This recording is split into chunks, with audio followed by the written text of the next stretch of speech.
ভারত ভেঙে আলাদা রাষ্ট্র হবার পক্ষে ছিলেন না, ভারত এক রাষ্ট্রই থাকুক তার পক্ষে ছিলেন। এটা ইতিহাসের খুবই একটা অদ্ভুত ব্যাপার আর কি। জামাত দল হিসেবে ভারতের প্রতিটা ভাঙনের বিরোধিতা করেছে। ভারত ভেঙে পাকিস্তান হওয়ার বিরোধিতা করেছে, পাকিস্তান ভেঙে বাংলাদেশ হওয়ার বিরোধিতা করেছে, এবং বিপরীত ক্রমে আওয়ামী লীগ প্রতিটা আলাদা হয়ে যাওয়ার প্রত্যেকটারই পক্ষে ছিল। ভারত ভেঙে পাকিস্তান হওয়ার পক্ষে ছিল এবং পাকিস্তান ভেঙে বাংলাদেশ হওয়ার পক্ষে ছিল। জাস্ট হঠাৎ করে মনে পড়লো, প্রাসঙ্গিক ভাবে বললাম আর কি, আমরা জানিও না অনেকে ইতিহাসের এই ঘটনাটা। তো সাংস্কৃতিক ভাবে বা ধর্মের ভিত্তিতে বা ভাষার ভিত্তিতে আমরা আলাদা একটা পৃথক রাষ্ট্র হয়েছি বটে, কিন্তু আমাদের অনেক কিছু ভারতের এই অঞ্চল দ্বারা প্রভাবিত। আমাদের জিও পলিটিক্স, আমাদের ভৌগোলিক অবস্থান, এগুলি সবই নানাভাবে ভারত বা সামগ্রিকভাবে বিবেচনা করতে হবে। আমাদের ভৌগোলিক অবস্থানের ক্ষেত্রে উপরে আছে হিমালয় পর্বত। হিমালয় পর্বত আমাদের জলবায়ু নিয়ন্ত্রণের ক্ষেত্রে একটা ভূমিকা হিমালয় পর্বতের আছে। যে উপরে যে এই পুরো মাউন্টেন, এই পুরো অঞ্চলটা হিমালয় পর্বত। হিমালয় পর্বতের পাদদেশে দুটো দেশ আছে, একটা নেপাল এবং আর একটা ভুটান, আর উপরে তিব্বত, নিচে ভারত। আচ্ছা, তাহলে হিমালয় পর্বতের একটা ভূমিকা আছে। আবার নিচে বঙ্গোপসাগর, বঙ্গোপসাগরের সারা পৃথিবীতে যত মাছ মানে খাবার মাছ পাওয়া সম্ভব আর কি, তার অন্তত 5% বঙ্গোপসাগরের মধ্যে আছে, বা বঙ্গোপসাগরের বিশাল অংশ আমরা সমুদ্র বিজয়ের কারণে অর্জন করেছি। তো এক পাশে হিমালয় পর্বত, আর এক পাশে বঙ্গোপসাগর, দুপাশে ভারত, এক পাশে মায়ানমার, সব মিলিয়ে আমাদের 4-5টা এরকম। এই বাংলাদেশ নির্মিত হয়েছে বেশিরভাগ অংশই নদীবাহিত পলল দ্বারা গঠিত হয়েছে। কেমন? বেশিরভাগ নদীর জন্ম হয়েছে এই এতে হিমালয় পর্বতে, এবং হিমালয় পর্বত থেকে বেয়ে আসা নদীগুলি সব, যেহেতু বাংলাদেশকে ভাটির দেশ বলা হয়, নিচু জায়গা, বাংলাদেশের পেটের ভিতর দিয়ে গিয়েছে সেই নদীগুলি। আর এই নদীগুলি শুধু পানি বহন করে নিয়ে এসেছে তা না, এই নদীগুলি বহন করে নিয়ে এসেছে বিপুল পরিমাণ বালি এবং পলি। সেই পলিগুলি ফেলেছে এই জায়গাগুলি দিয়ে, এই নদীগুলি এখান দিয়ে এসেছে, এই জায়গাগুলি দিয়ে পানি ফেলেছে আর কি, মাটি ফেলেছে, এবং মাটি ফেলার ফলে এখানে ভূখণ্ডের জন্ম হয়েছে। একটা কথা সবাই অনেকটা অস্পষ্টতা নিয়ে জিজ্ঞেস করে প্রায়, যে বাংলাদেশকে পৃথিবীর বৃহত্তম বদ্বীপ কেন বলা হয়? এখানেও যারা আছেন তাদেরও নিশ্চয়ই এটা নিয়ে হয়তো অনেকের দ্বিধা আছে, যে বদ্বীপ কেন বলা হয়, বা পৃথিবীর বৃহত্তম বদ্বীপ বাংলাদেশ কথাটার মানেটা কি, বা বদ্বীপ জিনিসটা কি আসলে, বয়ের মতো দ্বীপ হয় কি, নাম বদ্বীপ কেন? এখানে যারা আছেন তাদেরও কেউ কেউ আমাকে বিভিন্ন সময় জিজ্ঞেস করেছেন। একটু বলি, আসলে বদ্বীপ বলে সারা দুনিয়াতে বলে কোনো দ্বীপ নাই, গোটা দুনিয়াতে বদ্বীপ বলে কিছু নাই। তাহলে আমরা দুনিয়ার সাথে মিলে সারা পৃথিবীর বৃহত্তম বদ্বীপ বলি কেন? পৃথিবীতে বদ্বীপ নাই, কিন্তু অন্য আরেকটা জিনিস আছে যা আমাদের বয়ের মতো। বলি ব্যাপারটা কি? এই যে এখান দিয়ে গঙ্গা নদী এসছে, যে গঙ্গা নদী এখান দিয়ে বইছে, গঙ্গা নদী এখান দিয়ে এসছে, গঙ্গা বাংলাদেশের ভিতরে ঢুকে পদ্মা হয়েছে, বা এখানে এসে, অনেকে যদিও মনে করে যে অনেকে যে না এই পর্যন্তই গঙ্গা নাম, তারপরে এখান থেকে পদ্মা, এখান থেকে যে এটা যমুনা প্রথমে আসছিল, যে এই দিকে আসছিল যমুনা, ব্রহ্মপুত্র হয়ে ময়মনসিংহ দিয়ে এখানে ভৈরব পর্যন্ত এই দিকে এসছিল। পরবর্তীতে একটা ভূমিকম্প হয়েছিল, সেই ভূমিকম্পে এদিকে ফাটল ধরার কারণে ব্রহ্মপুত্র যেহেতু বাঁকা, এদিকে যেতে হয়, ফলে এদিকে না যে পানির মূল প্রবাহটা এই দিক চলে আসছে, এবং এসে এখানে পদ্মার সাথে তারা মিলিত হয়েছে। পদ্মা আর এই গঙ্গা মিলিত হয়েছে এই জায়গায়, রাজবাড়ির গোয়ালন্দে মিলিত হয়ে এখান দিয়ে আসছে আর কি।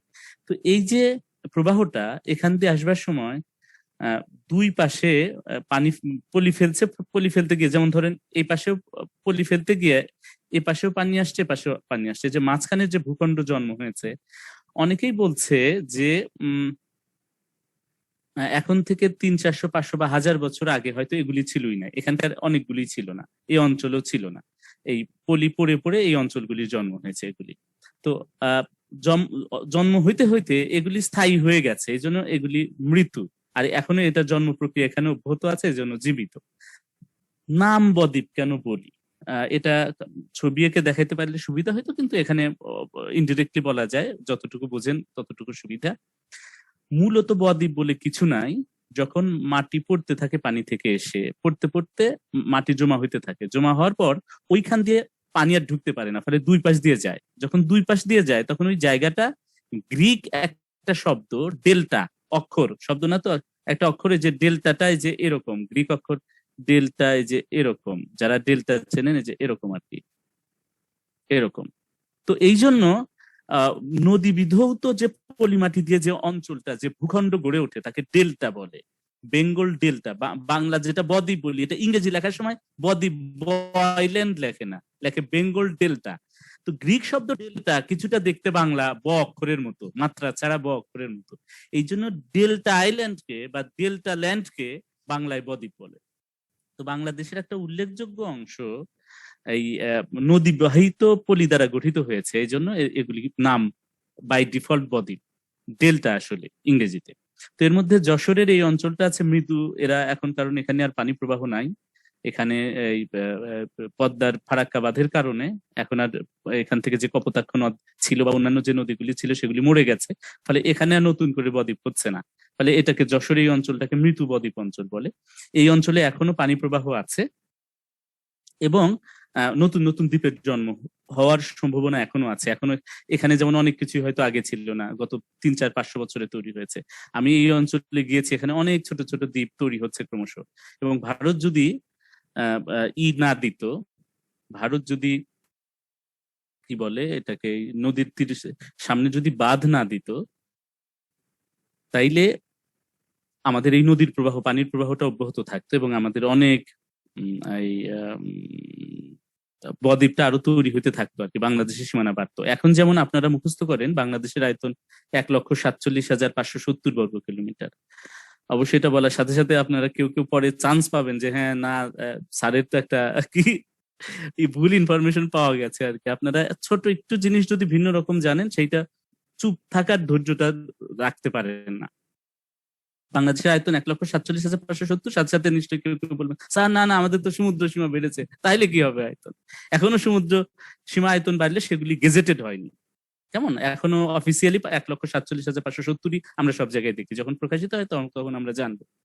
এই যে এখন আপনারা 1,00,000, আপনি কিশোরগঞ্জ জানছেন, এইটুকু ধৈর্য ধরে নেই হয়তো ঘটনাচক্রে, আমি খেয়াল করি না হয়তো বিষয়টা, আপনাকে সাথে সাথে এটাকে অবজেকশন জানাইতে হয়েছে আর কি।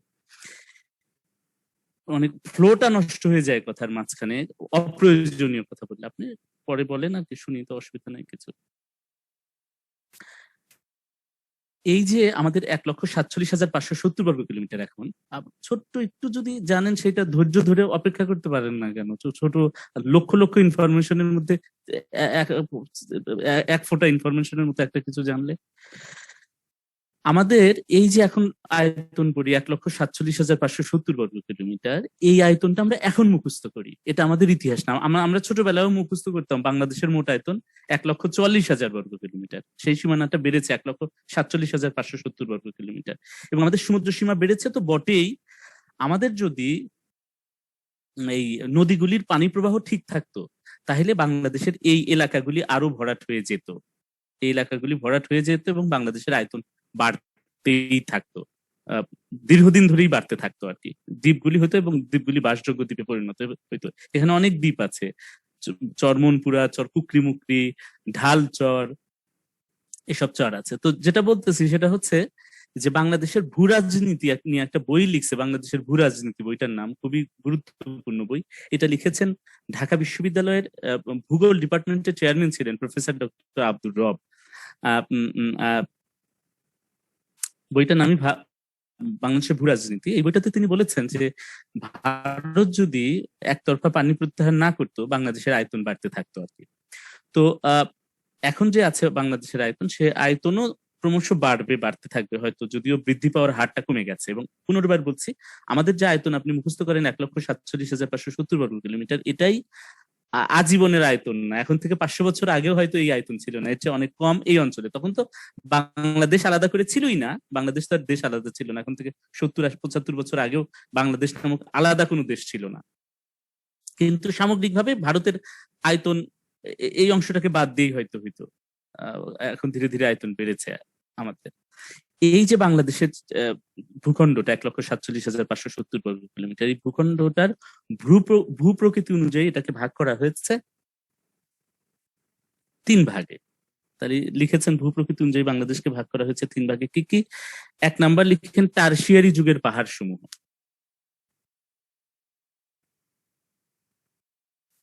টারশিয়ারি যুগের পাহাড় সমূহ। 2 নম্বর লিখেন প্লাইস্টোসিন কালের সোপান সমূহ। 1 নম্বর হচ্ছে টারশিয়ারি যুগের পাহাড় সমূহ, 2 নম্বর হচ্ছে প্লাইস্টোসিন কালের সোপান সমূহ,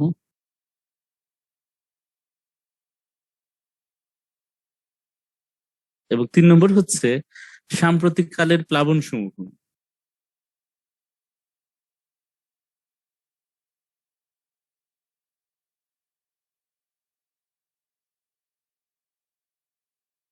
সাম্প্রতিক কালের প্লাবন সমূহ 3টা অঞ্চলে বিভক্ত করেছে: টারশিয়ারি যুগের পাহাড়, প্লাইস্টোসিন কালের সোপান ও সাম্প্রতিক কালের প্লাবন সমূহ। এই কথাগুলি আমরা ছোটবেলা থেকে পড়ে পড়ে মুখস্থ, একেবারে আমাদের আলাদা করে না জানার কিছু নাই। আমি আসলে প্রাথমিক আলাপগুলি করে ফেলতেছি, আমি মূল যে বাংলাদেশ প্রসঙ্গের মূল কঠিন আলাপগুলি পরে রাখছি আর কি। এই বাংলাদেশকে চেনা টেনা এটা হাই স্কুল কলেজের কাজ। বাংলাদেশের আয়তন কি, চারপাশে সীমানা কি, এগুলি নিজেরাই জানা যায়। আসলে বাংলাদেশের জেলা কয়টি এটা বুঝিয়ে দেওয়ার ব্যাপার। আপনারা কিছু কাজ কষ্ট করে নিজেরা কিচ্ছু করতে চান না বলে এগুলি নিয়ে কথা বলতে হয়। বাংলাদেশের জেলা 64টা, এটা নিজেরাই মুখস্থ করে ফেলা যায়। কোন বিভাগে কোন জেলা, চারপাশের প্রদেশ কি, তার রাজধানী কি, এটা বুঝি আমার কাছে শোনার কিছু আছে? এটা তো দেখাই যায়। রাজধানী মুখস্থ করার কিছু নাই, মানে মানে আমার কাছ থেকে শুনে মুখস্থ করার কিছু নাই, এটা নিজেরা করা যায়। সীমান্তবর্তী জেলা কি ম্যাপ আছে, ম্যাপ থেকে দেখেই পড়ে ফেলতে পারেন। কিন্তু যেহেতু মানে প্রাথমিক একটা আলাপ থাকা উচিত, তাই মূল ব্যাপারটা হচ্ছে আমি এদেশের অর্থনীতি নিয়ে আলাপ করতে চাইবো। এদেশের যে তাত্ত্বিক ব্যাপার, যেমন মুজিবনগর সরকারের গঠন এবং কর্মকাণ্ড কি, তার ইন্টারনাল এবং ইন্টারন্যাশনাল রিলেশন গুলি কি ছিল, বা ধরেন বাংলাদেশের যে বিচার প্রক্রিয়া, বা ধরেন আইন প্রণয়নের পদ্ধতি, বা ধরেন বাংলাদেশের পররাষ্ট্রনীতি, বা বাংলাদেশের ধরেন জিও পলিটিক্স, ভূ রাজনীতি, যে জায়গাগুলি, বাংলাদেশের আমদানি রপ্তানি বাণিজ্য, সেই জায়গাগুলি আর কি। তো আগে বাংলাদেশটাকে একটু চিনে নেই, তাহলে সুবিধা। ভূপ্রকৃতি অনুযায়ী বাংলাদেশকে 3 ভাগে ভাগ করা যায়। একটা হচ্ছে টারশিয়ারি যুগের পাহাড়, প্লাইস্টোসিন কালের সোপান এবং সাম্প্রতিক কালের প্লাবন সমূহ। টারশিয়ারি যুগের পাহাড় একটু বলি, আপনি নোট রাখতে পারেন বা নিতে পারেন। টারশিয়ারি যুগের পাহাড় আছে বাংলাদেশের 2 জায়গায়, আমরা সবাই জানি। আচ্ছা, টারশিয়ারি জিনিসটা কি? আমি টারশিয়ারি মেলা খুঁজছি, যে টারশিয়ারি শব্দটার এক্স্যাক্টলি বাংলাটা কি আমি কোথাও পাইনি। কথা যা অর্থ যে অতি প্রাচীন যুগ, এই ভাব অর্থ যা বলেছে তার অর্থ হচ্ছে এরকম, যেটা অতি প্রাচীন যুগ। প্লাইস্টোসিন কালকে বলছে যে এখন থেকে 25,000 বছর আগে, তার মানে 25,000 বছর আগের সময়টা যদি প্লাইস্টোসিন কাল হয়, তারও অনেক আগে হচ্ছে টারশিয়ারি যুগ। এবং সাম্প্রতিক কাল, প্লাবন সময় মানে তো সাম্প্রতিক সময়ের ব্যাপার। তো টারশিয়ারি যুগের পাহাড় আছে বাংলাদেশের 2 জায়গায় আছে। একটা হচ্ছে উত্তর পূর্ব অঞ্চল, এই অঞ্চলটাতে, আর একটা হচ্ছে দক্ষিণ পূর্ব অঞ্চল, এই অঞ্চলটাতে। আচ্ছা, একটু লিখেন, পয়েন্ট আকারে লিখেন, টারশিয়ারি যুগের পাহাড় আছে বাংলাদেশের 2 অঞ্চলে।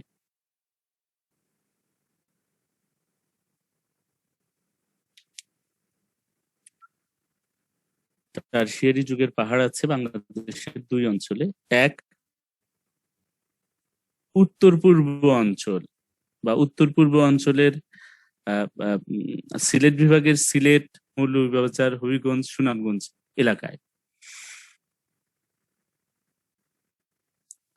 টারশিয়ারি যুগের পাহাড় আছে বাংলাদেশের 2 অঞ্চলে। একটা হচ্ছে উত্তর পূর্বের সিলেট, হবিগঞ্জ, সুনামগঞ্জ, মৌলভীবাজার, মানে সিলেট বিভাগের জেলাগুলিতে।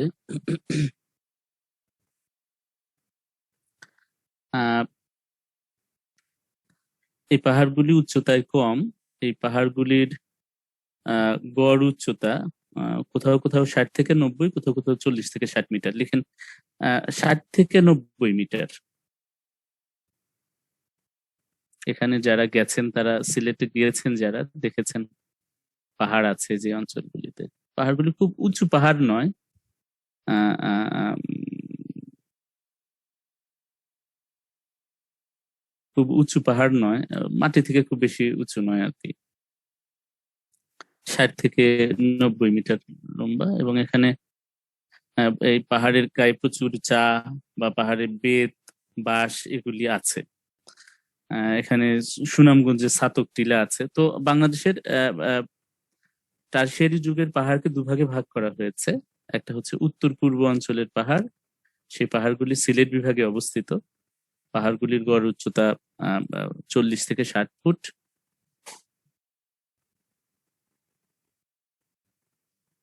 60 থেকে 90 ফুট। আর সুনামগঞ্জের গুলি হচ্ছে 40 থেকে 60 ফুট আর কি। সিলেটের গুলি 60 থেকে 90 ফুট, 90 মিটার। সরি সরি, রোজার দিন আসলে আমি সকালে ক্লাস নিয়েছি তো ক্লান্তি লাগছে। সকালে সংবিধান নিয়ে একটা ক্লাস ছিল, চোখ বন্ধ করে কথা বলতেছি। সিলেটের যেগুলি সেটা হচ্ছে 60 থেকে 90 মিটার, এবং সুনামগঞ্জের যেটা সেটা হচ্ছে 40 থেকে 60 মিটার। এই পাহাড়গুলি উচ্চ খুব বেশি নয়, স্থানীয়ভাবে এগুলিকে টিলা বলে, আপনারা অনেকেই জানেন। আচ্ছা, আরেকটা পাহাড় আছে বাংলাদেশে, সেটা হচ্ছে দক্ষিণ পূর্বাঞ্চলের পাহাড়। এই যে ম্যাপে উত্তর মানে উপরের দিক, আর দক্ষিণ মানে ডানের দিক। উপরের ডানে এই দক্ষিণ, উত্তর পূর্ব হচ্ছে এইটা, আর দক্ষিণ মানে নিচের দিক, পূর্ব মানে ডানের দিক। তাহলে দক্ষিণ পূর্ব হচ্ছে এই অঞ্চল। তাহলে দক্ষিণ পূর্ব অঞ্চলের পাহাড়গুলি রাঙামাটি, খাগড়াছড়ি, বান্দরবন এবং চট্টগ্রামে অবস্থিত। রাঙামাটি, খাগড়াছড়ি, বান্দরবন এবং চট্টগ্রামে অবস্থিত। চট্টগ্রামের পুরোনো অংশ বিশেষ আর কি।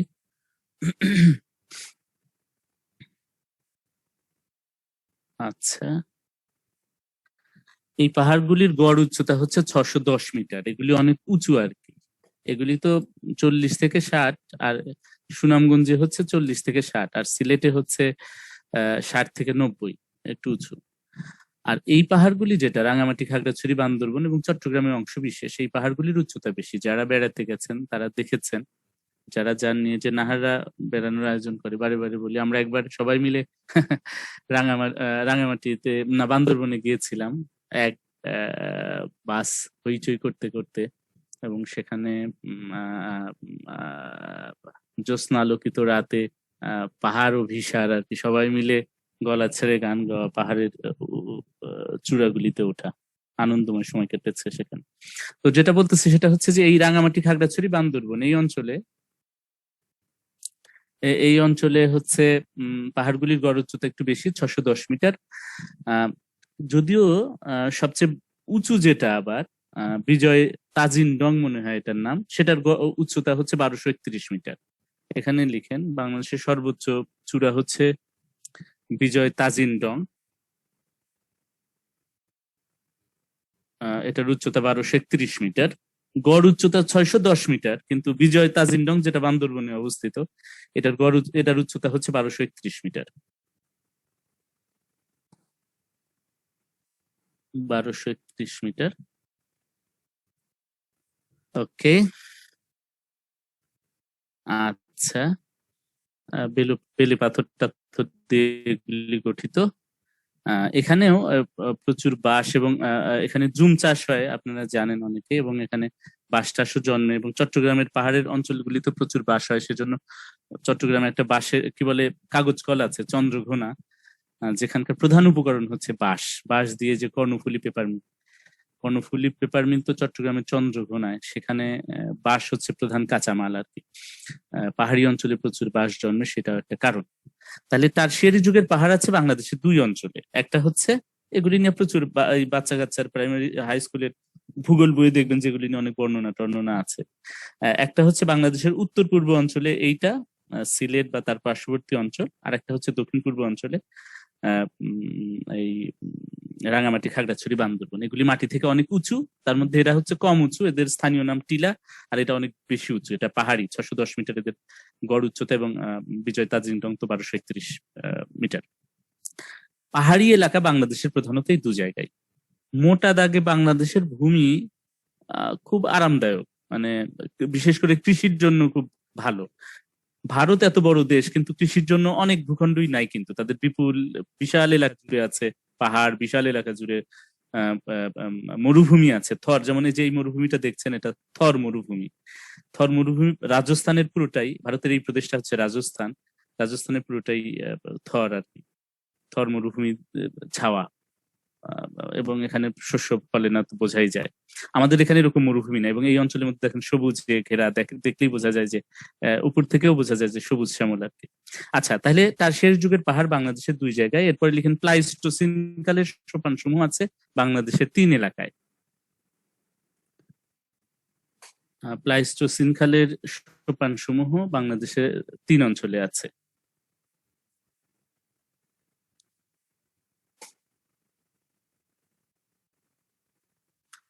এটা কোথায় কোথায় আছে?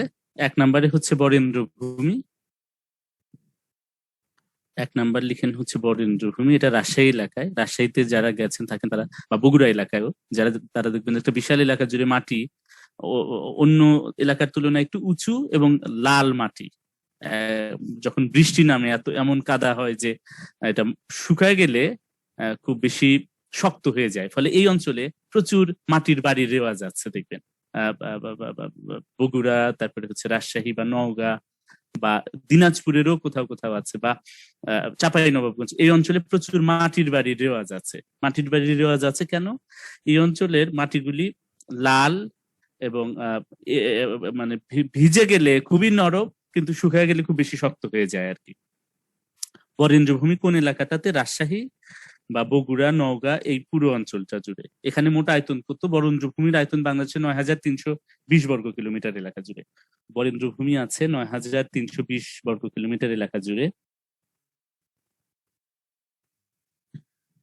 এই অঞ্চলের নদীগুলির মধ্যে আছে যেমন ধরেন পুনর্ভবা, আত্রাই, যমুনা, করতোয়া, এরা, মহানন্দা। এই অঞ্চলে বয়ে চলা নদীগুলি হচ্ছে, লিখেন, এই অঞ্চলে বয়ে চলা নদী হচ্ছে মহানন্দা, করতোয়া, যমুনা, আত্রাই, পুনর্ভবা। আমাদের পড়া আজকের নদী নয়, জাস্ট বোঝার জন্য। এই অঞ্চলটা কোথাও আছে দেখা, এই যে এইখানে, এই ওকে, এই অঞ্চল জুড়ে আর কি। এই অঞ্চল বরেন্দ্রভূমি, এটা প্লাইস্টোসিন কাল। এটা হয়েছে এখন থেকে 25,000 বছর আগে এটা। ওকে, ফাইন, ঠিক আছে। অঞ্চলে ফসল টসল ফলে, ধান, পাট, এগুলি সবই হয় অঞ্চলে। 2 নম্বর হচ্ছে প্লাইস্টোসিন কালের সোপানের 2 নম্বর হচ্ছে লিখেন মধুপুর ও ভাওয়েলগড়। মধুপুরগড় এবং ভাওয়েলগড়। মধুপুর এবং ভাওয়েলগড়, আচ্ছা, এটা প্রধানত 2 জেলায়, প্রধানত 2 জেলায়, বা আরো যদি বিস্তৃত ভাবে বলি 3 জেলায়। লিখেন মধুপুর এবং ভাওয়েলগড় ময়মনসিংহ, টাঙ্গাইল এবং গাজীপুরে অবস্থিত। এই অঞ্চলে এটা হচ্ছে বরেন্দ্র, এই অঞ্চলটা হচ্ছে মধুপুর এবং ভাওয়েলগড়। এবং যারা টাঙ্গাইল থেকে ময়মনসিংহ গিয়েছেন এর ভিতর দিয়ে, বনের মধ্যে দিয়ে, তারা দেখেছেন যে ওখানে উঁচু জায়গা এবং প্রচুর বন আছে আর কি, প্রচুর গাছপালা আছে, এবং সেখানে রাতের বেলায় যাওয়া নিরাপদ, যারা গিয়েছে তারা জানেন। তাহলে ময়মনসিংহ, টাঙ্গাইল এবং গাজীপুর অঞ্চল জুড়ে বিস্তৃত। এই অঞ্চলের মোট আয়তন হচ্ছে 4,103 কিলোমিটার, 4,103 বর্গ কিলোমিটার।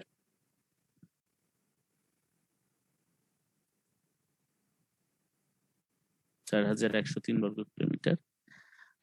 প্রচুর বন জঙ্গল এবং গজারি বৃক্ষ আছে এই অঞ্চলে, প্রচুর বন জঙ্গল এবং গজারি বৃক্ষ আছে।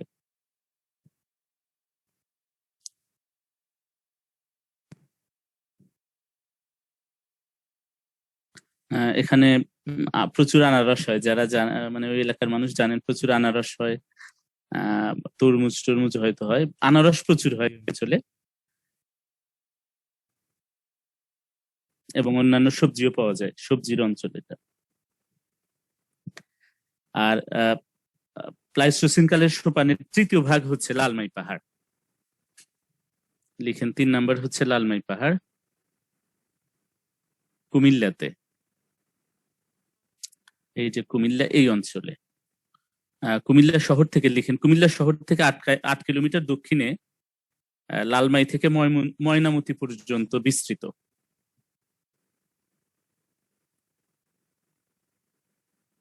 এগুলি নিজেরাই পড়ে নেওয়া যায়, জাস্ট ধারণা দেয়া, সহজ জিনিস কিছু নাই। কুমিল্লা শহর থেকে 8 কিলোমিটার দূরে লালমাই থেকে ময়নামতি পর্যন্ত বিস্তৃত। এই অঞ্চলের আয়তন হচ্ছে 34 বর্গ কিলোমিটার। যারা ওই যে এতে গিয়েছেন, কি বলে, কুমিল্লার বার্ড অঞ্চলে গিয়েছেন, দেখবেন যে ওখানে মাটি থেকে একটু উঁচু এলাকা আছে এবং এখানে লালমাই পাহাড় আছে। লালমাই পাহাড় নিয়ে একটা কিংবদন্তিও আছে, রামায়ণের ঘটনার সাথে জড়িত। আচ্ছা, এই অঞ্চলের আয়তন 34 কিলোমিটার এবং গড় উচ্চতা 21 মিটার। গড় উচ্চতা 21 মিটার। ওকে, তাহলে একটু বলি, ম্যাপে একটু বুঝে নেওয়ার জন্য বলি, বাংলাদেশে ভূপ্রকৃতি অনুযায়ী 3 ভাগে ভাগ করা যায়। টারশিয়ারি যুগের পাহাড়, প্লাইস্টোসিন কালের সোপান এবং সাম্প্রতিক কালের প্লাবন সমভূমি। টারশিয়ারি যুগের পাহাড় আছে 2 জায়গায় বাংলাদেশে, একটা হচ্ছে উত্তর পূর্ব অঞ্চলে, এই অঞ্চলে সিলেট অঞ্চলে বলেছি, আর একটা হচ্ছে দক্ষিণ পূর্ব রাঙামাটি, খাগড়াছড়ি, বান্দরবন এই অঞ্চলে। সিলেট অঞ্চলের পাহাড়গুলি তুলনামূলক ছোট ছোট পাহাড়। সিলেটে আছে 60 থেকে 90 মিটার উঁচু, আর এই যে সুনামগঞ্জ বা হবিগঞ্জে কি বলে, এই অঞ্চলে এই যে হবিগঞ্জ, মৌলভীবাজার, এখানে উচ্চতাগুলি হচ্ছে 40 থেকে 60। এবং এখানে হয়, চা চাষ হয় প্রচুর পরিমাণ। আর এইদিকে রাঙামাটি, খাগড়াছড়ি, বান্দরবন এই 3 জেলাই পাহাড় বিশিষ্ট এবং চট্টগ্রামেরও কিছু অংশ 610 মিটার উঁচু। এখানে জুম চাষ হয়, এখানে বাঁশ হয় বা অন্যান্য যে বৃক্ষাদি এখানে আছে। আচ্ছা, প্লাইস্টোসিন কালের সোপান আছে বাংলাদেশের 3 জায়গায়। একটা জায়গা হচ্ছে এই যে বরেন্দ্রভূমি রাজশাহী অঞ্চলে, রাজশাহী, বগুড়া, নওগাঁ, দিনাজপুর, নাটোর এই অঞ্চল। আর একটা হচ্ছে মধুপুরগড় এবং ভয়েলগড়, সেটা আছে ময়মনসিংহ, গাজীপুর এবং টাঙ্গাইল। আর একটা হচ্ছে লালমাই পাহাড় কুমিল্লার এই অঞ্চলটাতে। এ বাদে টারশিয়ারি যুগের পাহাড় এবং প্লাইস্টোসিন কালের সোপান বাদে বাংলাদেশের বাকি যত এলাকা, সমস্ত এলাকা সাম্প্রতিক কালের প্লাবন সমভূমি। এই অঞ্চলের আয়তন অনেক বেশি, প্রায় 1,25,000 বর্গ কিলোমিটারের মতো বিশাল জায়গার জুড়ে আছে সাম্প্রতিক কালের প্লাবন সমভূমি।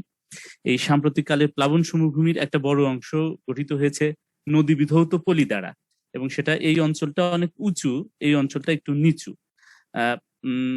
বাংলাদেশের সমুদ্র সমতল থেকে সবচেয়ে উঁচু জেলা সম্ভবত দিনাজপুর, প্রায় 37 মিটার উঁচুতে। এই এই জেলাগুলি অনেক নিচুতে, এবং এই জেলা সহ সাম্প্রতিককালের প্লাবন সমভূমি যেটা, সেটাতে প্রচুর পরিমাণ শস্য ফলে, বিশেষ করে ধান জন্মে এবং অন্যান্য শস্য আছে সেগুলি ফলে। এবং বাংলাদেশের বেশিরভাগ এলাকায় নদী বিধৌত পলি দ্বারা গঠিত হওয়ার কারণে শস্য উৎপাদনে খুব সেরা বাংলাদেশ। এবং পৃথিবীতে উর্বর জমির তালিকায় বাংলাদেশ পৃথিবীর সেরা কয়েকটার একটা, প্রথম 2-3টারই একটা। আসলে বাংলাদেশে বিপুল পরিমাণ উর্বর জমি আছে, কারণ এদেশের ভূখণ্ডের বেশিরভাগই হচ্ছে নদী বিধৌত পলি দ্বারা, সে কারণে। এবং একটা কথা বলি, জাপান আয়তনে বাংলাদেশের তুলনায় অনেক বড়। আমরা যদি জাপানের ম্যাপ দেখি, এই যে দেখেন, জাপান আয়তনে বাংলাদেশের তুলনায় বড়। জাপান অনেক বড়, আয়তন 3,33,000 বর্গ কিলোমিটারের কাছাকাছি, অ্যারাউন্ড, কিছু কম বেশি হয়তো হবে।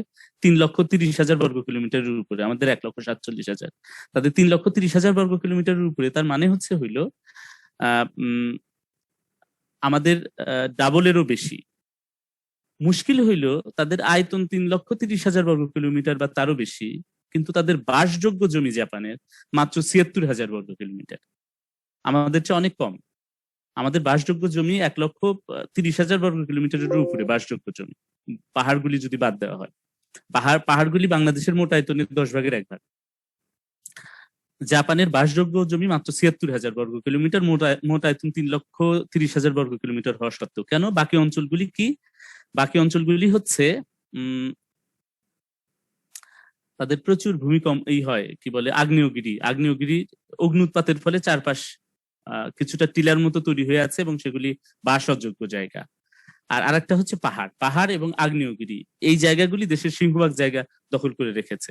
এবং জাপানে যেহেতু বিপুল পরিমাণ ভূমিকম্প হয়, সেজন্য কিন্তু জাপানের ঘরবাড়িগুলি বানানোই হয়েছে মানে ভূমিকম্প কে মোকাবেলা করার উপযোগী করে। এখন যেগুলি বানানো হচ্ছে বেশিরভাগ স্টিল টিলও আছে বা অন্য উপকরণগুলি দিয়ে। তো মানে আয়তন বেশি হলেই যে সে বাসযোগ্য বেশি হবে, নট দ্যাট। আমাদের আয়তন তুলনামূলক কম, ফলে বাংলাদেশকে যারা ছোট বলে তারা বুঝতে পারেন না আসলে যে ছোট কার ভিত্তিতে বলা হয়। তার আয়তন কম, কিন্তু কিছু ব্যতিক্রম বাদে পুরোটাই বাসযোগ্য জমি। কেমন? এবং এটার ভিত্তিতে মানে বাংলাদেশের ভূপ্রকৃতি নিয়ে কতগুলি প্রশ্ন হয় পরীক্ষা। একটা তো বলেছি যে বাংলা ভূপ্রকৃতি অনুসারে বাংলাদেশকে কয় ভাগে ভাগ করা হয়েছে কি কি। আমি বলেছি 3 ভাগ, এটা শেষ যুগের পাহাড়, প্লাইস্টোসিন কালের সোপান এবং সাম্প্রতিক কালের প্লাবন সমভূমি। এগুলি নিয়ে বিস্তারিত পড়া যাবে। এছাড়াও বাংলাদেশের ভূপ্রকৃতি নিয়ে কয়েকটা প্রশ্ন হয় ইতিপূর্বে, বিভিন্ন বিশেষ পরীক্ষায় প্রশ্ন এসছে বা আসার মতো এরকম কিছু প্রশ্ন আছে। আমি একটু বলতে চাই, কষ্ট করে লিখতে হবে। গুরুত্বপূর্ণ প্রশ্ন কয়েকটা লিখেন। প্রশ্ন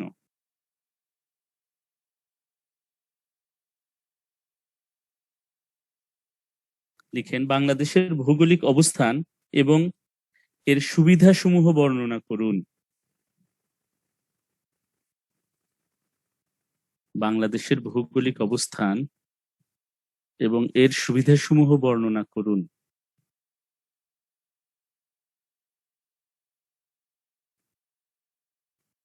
আচ্ছা, এগুলি সহজ বিষয়। বাংলাদেশের জলবায়ু ভালো, চরম ভাবাপন্ন নয়। প্রশ্ন আগে লিখে নেন, বাংলাদেশের ভৌগোলিক অবস্থান এবং এর সুবিধাসমূহ বর্ণনা করুন। ভৌগোলিক অবস্থানের কারণে বাংলাদেশের সুবিধাগুলি কি কি? বাংলাদেশের জলবায়ু খুব ভালো বলেছি, এখানে প্রচুর বৃষ্টিপাত হয়, ফলে আমাদের শস্য উৎপাদন খুব সহজ। পৃথিবীর অনেক জায়গা আছে, মধ্যপ্রাচ্যের বেশিরভাগ দেশই ভালো বৃষ্টিপাত হয় না, ফলে শস্য ফলে না। আমাদের জলবায়ু চরম ভাবাপন্ন নয়, এটা আমাদের একটা বড় সুবিধা।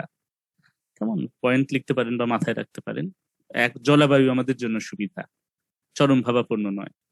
আহ পৃথিবীর কোনো কোনো দেশে গিয়েছি যেখানে শীতকালে টেম্পারেচার থাকে -40 ডিগ্রি। কেমন?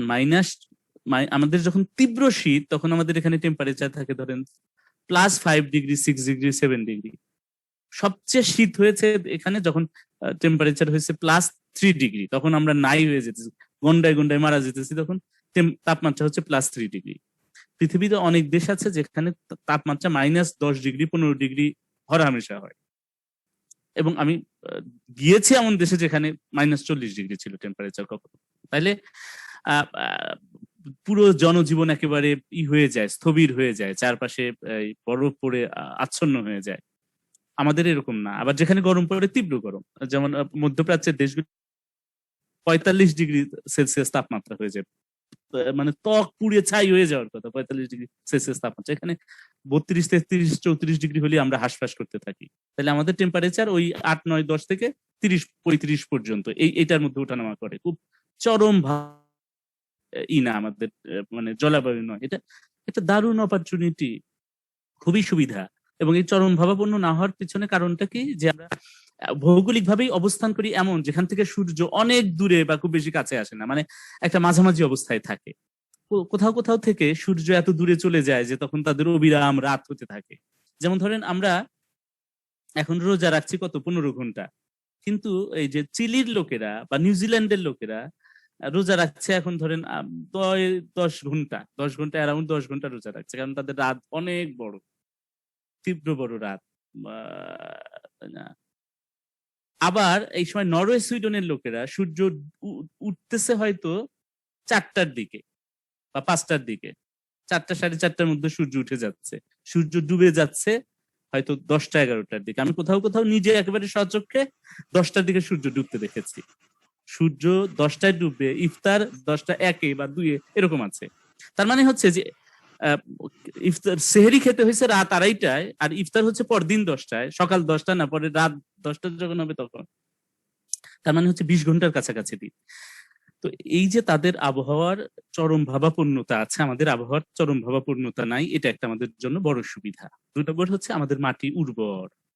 3 নম্বর হচ্ছে আমাদের যোগাযোগ ব্যবস্থা ভালো, বিমান, নৌ সব দিক থেকে যোগাযোগ ব্যবস্থা আছে, আভ্যন্তরীণ যোগাযোগ ব্যবস্থা আছে, বনজ সম্পদ আছে, প্রাকৃতিক সম্পদ আছে। ফলে বাংলাদেশের ভৌগোলিক অবস্থান এবং এর সুবিধা বর্ণনা করুন, এইটা নিয়ে আপনি অনেক পয়েন্ট লিখতে পারবেন। আপনি নিজেরা অনেকগুলি পয়েন্ট লিখতে থাকেন, পরে যোগ করতে হলে আমি আরো পরে যোগ করবো। আচ্ছা, এরপর একটু লিখেন, এটা এসছে বাংলাদেশের ভৌগোলিক অবস্থান এবং সুবিধা বর্ণনা করুন, এটা 37তম বিসিএস এসছে। প্রায় পাশাপাশি একই ধরনের প্রশ্ন এসছে, দক্ষিণ এশিয়ায় বাংলাদেশের ভৌগোলিক অবস্থান ব্যাখ্যা করুন। দক্ষিণ এশিয়ার দেশগুলির মধ্যে বাংলাদেশের অবস্থান কি? পরের প্রশ্নটা লিখুন। দক্ষিণ এশিয়া বাংলাদেশের ভৌগোলিক অবস্থান ব্যাখ্যা করুন।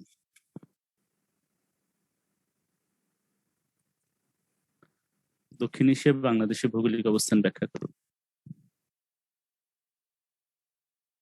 দক্ষিণ এশিয়ার অন্য দেশগুলি বলবেন, নেপালের কেমন, ভুটানের কেমন, তারপরে হচ্ছে ভারতের কেমন, শ্রীলঙ্কার, মালদ্বীপের কেমন, বাংলাদেশের কেমন। এটা তুলনামূলক ব্যাখ্যা করবেন যে তাদের এই দেশগুলির মধ্যে আমাদের অবস্থানটা কি, কোন দেশের সাথে কিরকম।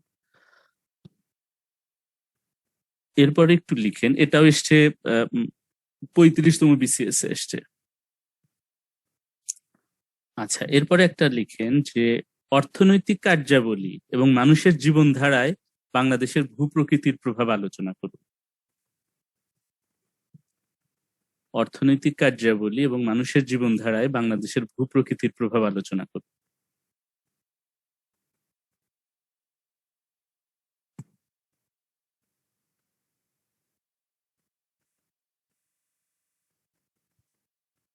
মানে ভূপ্রকৃতি কি মানুষের অর্থনৈতিক জীবনকে প্রভাবিত করে কোনোভাবে? যদি করে, কিভাবে করে আর কি, সেটা আলোচনা করুন। অর্থনৈতিক কার্যাবলী এবং মানুষের জীবনধারায় ভূপ্রকৃতির প্রভাব আলোচনা করুন।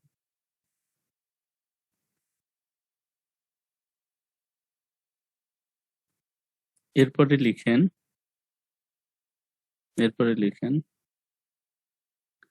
বাংলাদেশকে পৃথিবীর বৃহত্তম বদ্বীপ বলা হয় কেন?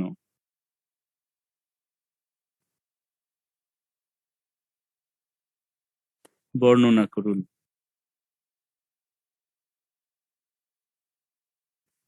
এটা 32, 33 এবং 36 BCS এসছে। 32, 33 এবং 36 BCS এসছে। বাংলাদেশকে কেন পৃথিবী মানে বৃহত্তম বদ্বীপ বলা হয়?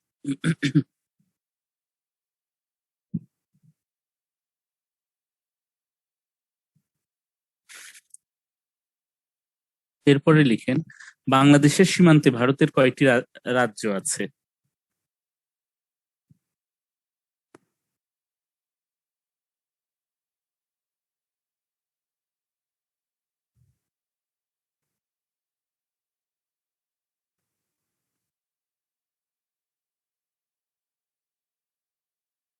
বাংলাদেশের সীমানায় ভারতের কয়টি রাজ্য আছে?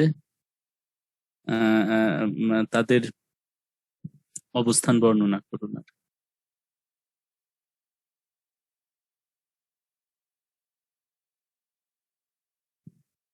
আচ্ছা, ওকে, ফাইন, ঠিক আছে। বাংলাদেশের ভূপ্রকৃতি নিয়ে ভালো জানা যায় হচ্ছে স্কুল পর্যায়ের ভূগোল বই পড়লে। 9, 10 বা 11, 12 কলেজ পর্যায়ের ভূগোল বইটা যদি ভালো করে পড়েন, বাংলাদেশ ভূগোল সম্পর্কে ধারণা পাওয়া যাবে। ওরা অবশ্য অনেক বিস্তারিত লিখেছে যারা ভূগোল সম্পর্কে জানবে তাদের জন্য, কিন্তু আপনি পরীক্ষার তথ্য ওখান থেকে নিতে পারেন। ওকে, ফাইন, আমি আরো কিছু প্রশ্ন বলবো। প্রশ্নগুলি লিখে নেওয়ার কাজটা আজকে একটু করে ফেলেন, আজকে একটু দেরি হবে, আর কয়েক মিনিট লাগবে। একটা চ্যাপ্টার একটু লিখেন বাংলাদেশের পরিবেশ ও প্রকৃতি, শিরোনাম লিখেন বাংলাদেশের পরিবেশ ও প্রকৃতি, লিখে আন্ডারলাইন করেন বাংলাদেশের পরিবেশ ও প্রকৃতি, লিখে আন্ডারলাইন করে কিছু গুরুত্বপূর্ণ প্রশ্ন লিখেন যেগুলি দরকার। এবং ফাহাদ হামজা, প্রশ্নগুলি আপনি যেগুলি আজকে দিচ্ছি সেগুলি সব একত্রিত করে আগের গুলির সাথে যুক্ত করবেন। জি স্যার। ওকে, ফাইন, হ্যাঁ, ঠিক আছে। আর আপনি আপনার ওইটার কপি একটা আলী জ্যাকে দিয়ে দিয়েন যেন উনি সবাইকে দিতে পারে আর কি। আমার প্রশ্ন ব্যাংক একটা তৈরি হয়ে যাক, এখনো শেষ হয়নি। পুরোটা মিলে একটা প্রশ্ন ব্যাংক সবার কাছে থাকলে সবাই নিজের প্রস্তুতির ধরনটা বুঝতে পারবে যে কোন কোন জায়গায় প্রস্তুতিটা নিতে হবে। হ্যাঁ স্যার, আমি যেটা করেছি ওটাকে সবাইকে দিতে পারবো? হ্যাঁ হ্যাঁ, সবাইকে দিতে পারবেন, কিন্তু শেষ করি, এখনই তো না, আমার তো শেষ হয়নি, এখনো প্রশ্ন আরো আছে। আচ্ছা, ঠিক আছে। হ্যাঁ, প্রশ্ন হয়ে ফাইনাল হওয়ার পর আমি বলে দিব যে সবাইকে আপনি ইমেইলে পাঠিয়ে দিবেন যেন সবাই পায় আচ্ছা, আর কি। ঠিক আছে। ওকে, ফাইন। বাংলাদেশের পরিবেশ ও প্রকৃতি লিখে আন্ডারলাইন করেন। আন্ডারলাইন করে কিছু প্রশ্ন যেগুলি গুরুত্বপূর্ণ সেগুলি একটু লিখেন। 1 নম্বর লিখেন বৈশ্বিক উষ্ণতা বৃদ্ধি এবং বাংলাদেশের জলবায়ুতে এর প্রভাব সম্পর্কে আলোচনা করুন।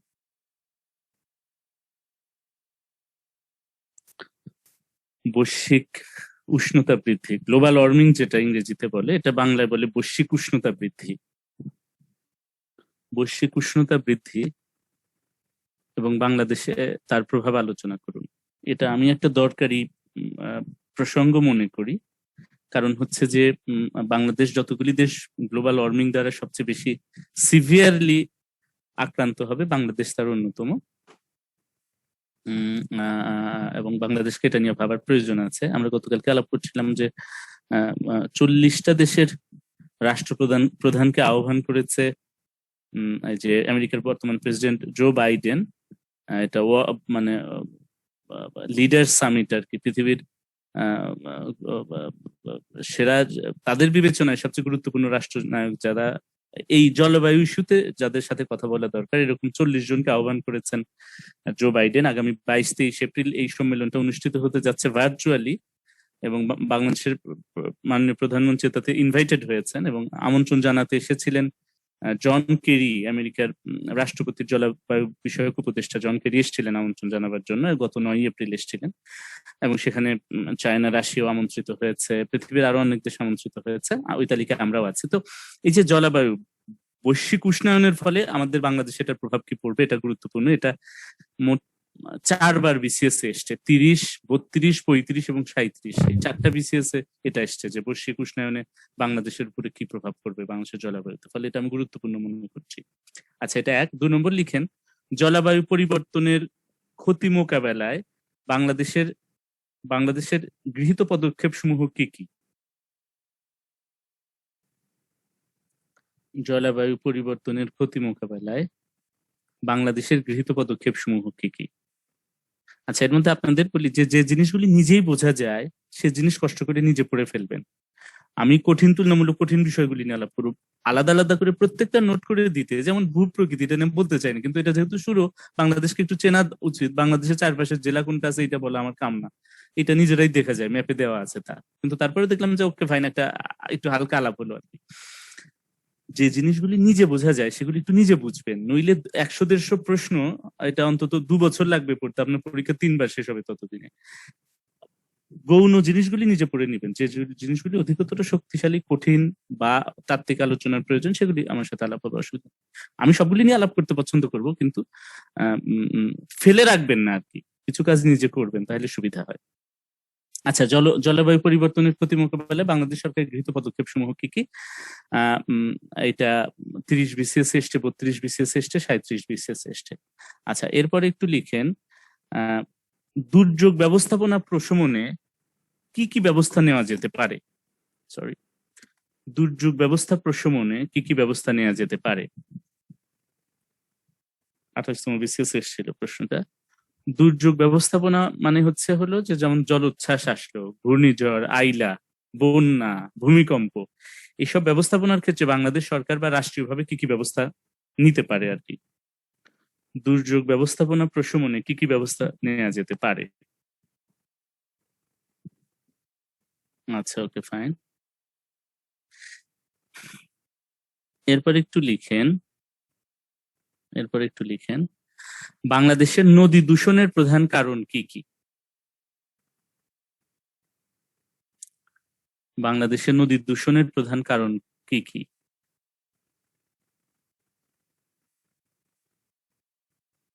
নদী দূষণের প্রধান কারণ কি কি? ওকে, এটা 35তম বিসিএস এসেছিল। এটার সাথে কাছাকাছি সম্পর্কিত আর একটা প্রশ্ন ছিল 22তম বিসিএস, বাংলাদেশের নদীর গতিপথ নিয়ন্ত্রণে করণীয় কি কি? বাংলাদেশের নদীর গতিপথ নিয়ন্ত্রণে করণীয় কি কি?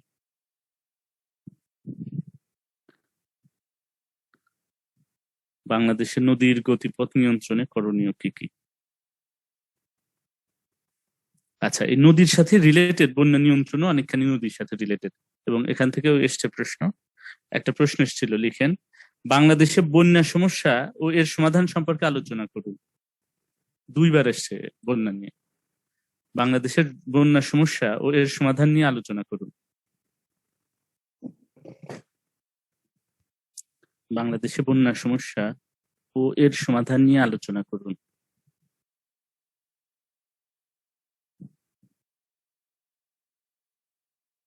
ওকে, ফাইন। তারপর একটু লিখেন যে উম, উম, বাংলাদেশের বর্জ্য ব্যবস্থাপনার চিত্র আলোচনা করুন। বর্জ্য ব্যবস্থাপনা, ওয়াস্ট ম্যানেজমেন্ট, এগুলি নিয়ে অনেক পড়াশোনা আছে, অনেক তথ্য পাওয়া যায়। পড়বেন, খালি অপেক্ষা করে থাকবেন না যে আপনাকে সুন্দর একটা নোট করে দেওয়া হবে আপনি মুখস্থ করবেন। এগুলি তো গাধাদের কাজ। আমি কিচ্ছু পারবো না, আমাকে একটা নোট করে দেন স্যার, মুখস্থ করুন। আপনাদের সাথে বলছে, আপনাদের সাথে আমার আলাপ হবে, মানে বিভিন্ন বিষয় নিয়ে তথ্য শেয়ার হবে, যে ও আচ্ছা এরকম, আচ্ছা ঠিক আছে, হ্যাঁ এরকম। বাংলাদেশের বর্জ্য ব্যবস্থাপনার চিত্র আলোচনা করুন। ওকে, ফাইন, ঠিক আছে। এরপরে একটু লিখেন বিশ্ব পরিবেশ আন্দোলনে বাংলাদেশের ভূমিকা কি। 30তম বিসিএস এসেছিল, বর্জ্য ব্যবস্থাপনা আসছিল 35 বিসিএস। এরপর লেখেন বিশ্ব পরিবেশ আন্দোলনে বাংলাদেশের ভূমিকা কি।